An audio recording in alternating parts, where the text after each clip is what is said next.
welcome to the Elements of Improv. I'm Andy. I'm Karen. And we're Defiant Monkey Improv, bringing you a series of short tutorial videos about the different elements of improv.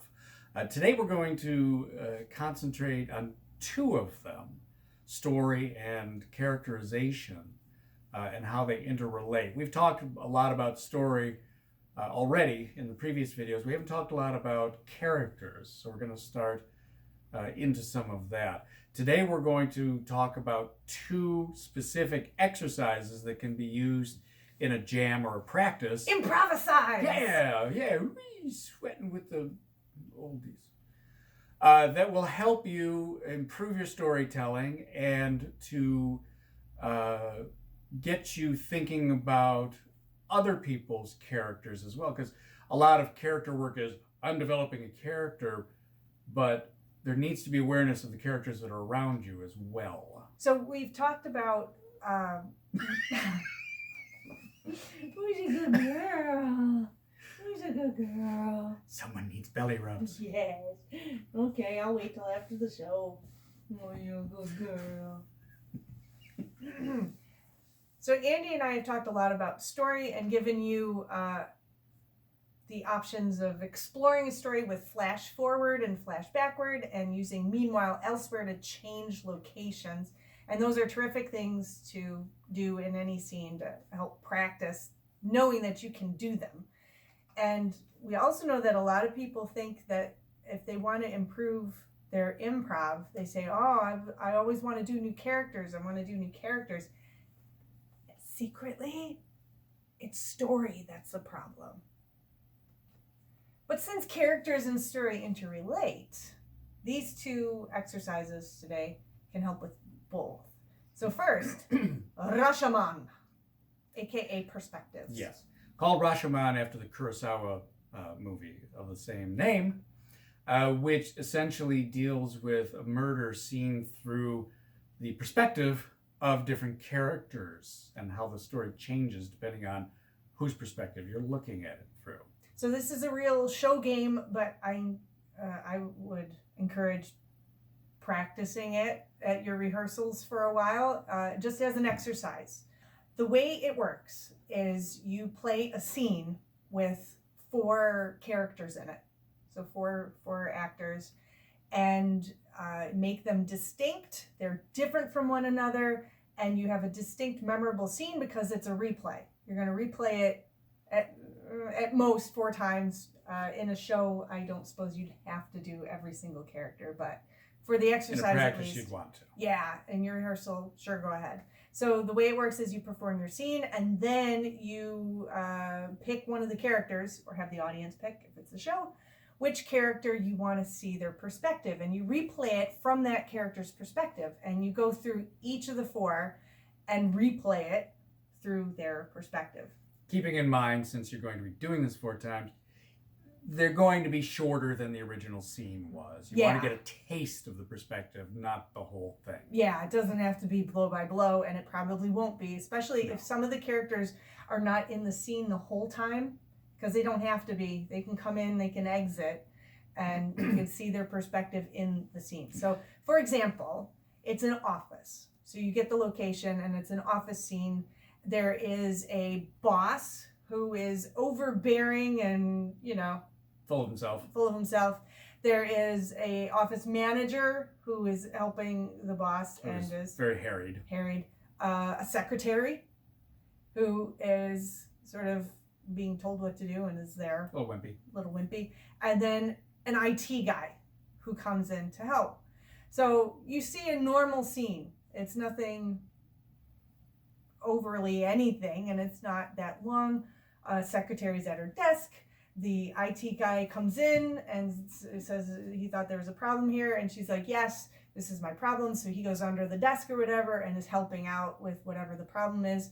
Someone may say, well, I need your help later, and fine.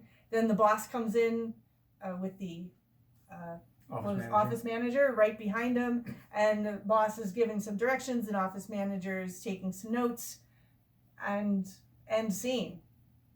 So you see it from the boss's perspective. From the boss's perspective, everybody's fawning. boss comes in, same deal, only this time the office manager's like, you're so smart. I'm going to write all this down. It could be a memoir someday. And the secretary's like, I'm so happy to be working for you. And maybe the IT guy bows down at his feet and he's like, oh, yes, I am this smart. Oh, thank you. Please calm down. None of that actually happened in the first scene, but that is his perspective. Then the office manager. Yeah. Yeah, people keep throwing things at her that they need. I need more copy paper. I need this. And they're all coming at her with their demands. And if you have more people, they'd be all going, I need this, and like clinging. And she's trying to walk around and they're all on her back and just going, I need this. Help me with this. We need more of this. You're no good. You know, whatever that is. And then the secretary who just has a vague idea of the boss. The boss is just wah, wah, wah, wah, wah, wah. She doesn't hear anything. Probably the same for the other employees, too. Mm-hmm. She's in the middle of everything, and it's like, But then she sees the IT guy, and it's like, oh. And they dance a little bit, maybe, and then she sits back down.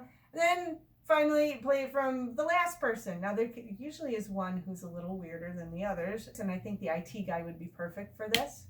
So the IT guy is in there, and, you know, in the first one, there's just like, yeah, you had called? Yes, this is my problem, and he's down there fixing it. So next time he walks in, and everybody in the office, everybody's just like, computers! My mouse not work! I peed in this! What do I do with the screen? I moved my computer! Is it okay if I put some malware on? And scene. That last one can be quick. Yes, definitely. So whatever that character needs, everybody else has to cater to.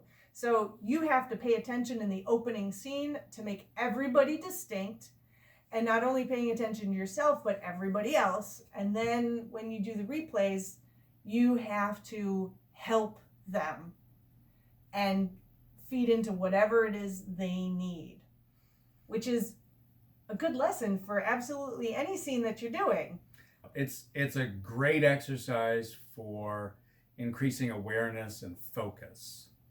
And it also works well with the taking those character ideas and moving them into the second exercise we're going to talk about, which is converging scenes. Yes. It can also be a show game, but we mostly use it in rehearsals to practice. And actually, with short form improv, you'll usually just use 2 scenes to work with. But if you're doing long form, you can actually use this as a format for your whole show. You have several different scenes and eventually make them converge, come together toward the end of the show. So essentially you get there's different suggestions. And one group of 2 or 3, another group of 2 or 3, 4, doesn't matter, whatever. You split it traditionally in 2, but of course any number. And then tell the first group to go.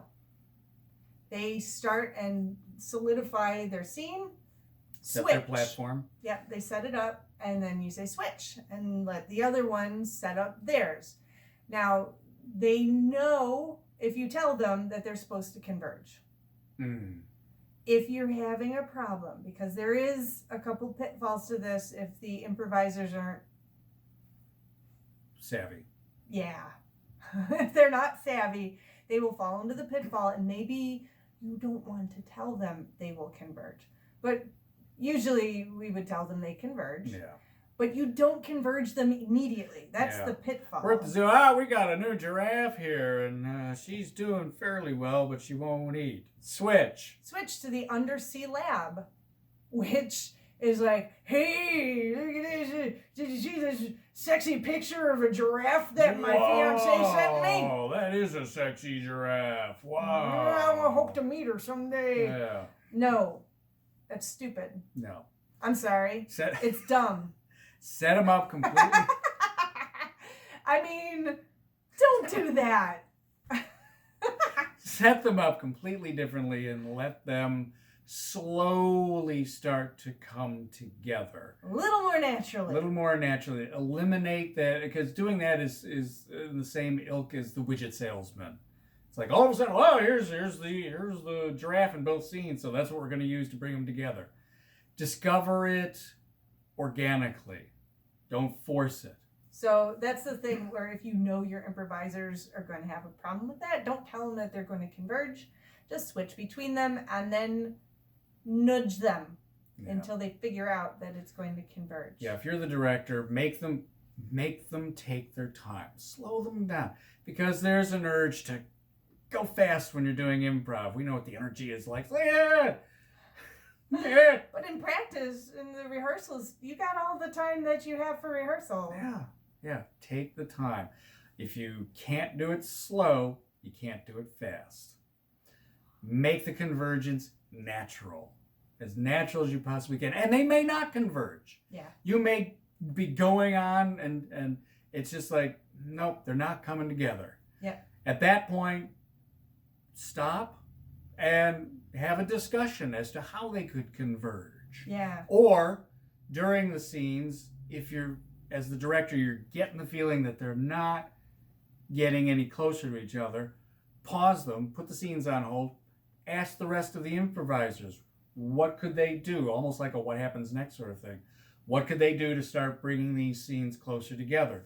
Because being out in the audience and observing this with that different perspective, they may be seeing things in each of the scenes that people in the scenes haven't noticed. Oh yeah, you're brilliant when you're sitting out in the audience. Absolutely. And you're sweating when you're up on stage. I know what I do here. I can't understand why they didn't pick up on the cockroach over in the corner. Why are they having such trouble with this? No. So ask them. It's a practice. This is the time to learn. I'm a big advocate of running improv practices like you would a theatrical rehearsal. If you're watching a scene and things aren't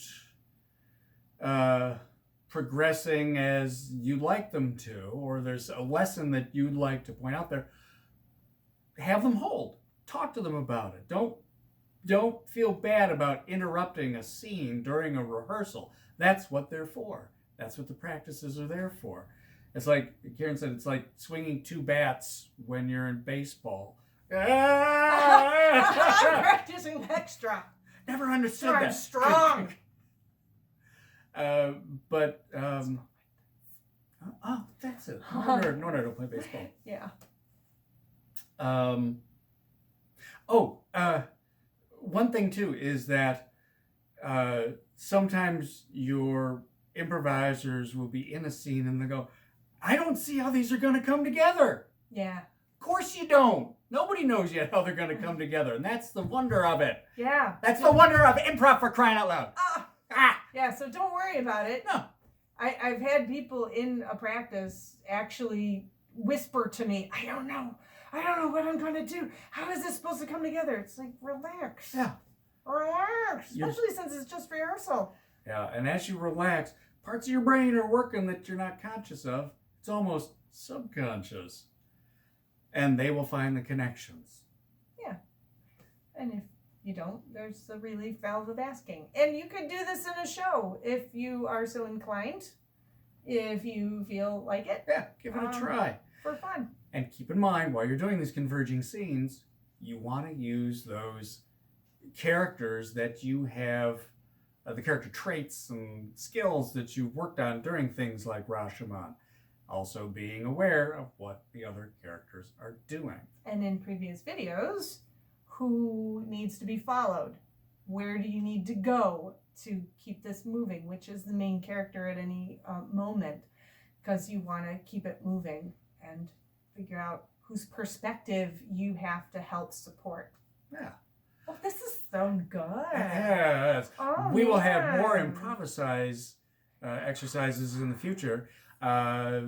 If there are ones that you want to see, let us know. Also, please feel free to subscribe to our YouTube channel so you'll get notified of any new elements of improvs coming up. We will be putting up a link for our PayPal account. If you want to tip us and help support us, we could use the help. We need a lot of help. And let us know if you have exercises that really have worked to Yes. help people with scenes and character. Please put them down in the comments section. We'd love to hear them. We'd love to use them ourselves. Yes. And we would love to share them with everyone else watching these in future videos. And let us know what you think about what I'm now doing with my hands. Yes, that's pretty good I've though. clamped She's them clenching down. pretty I hard. am, because I really want to let them go. I can see the blood pooling there. I So, try not to cross my legs. again, please like and How do you like subscribe. this? Here's another video for you to watch. And thank you so much for joining us today for the Elements of Improv. I'm Andy. I'm Karen. And you can also buy our book and help support us. This has been the Elements of Improv. Happy improvising.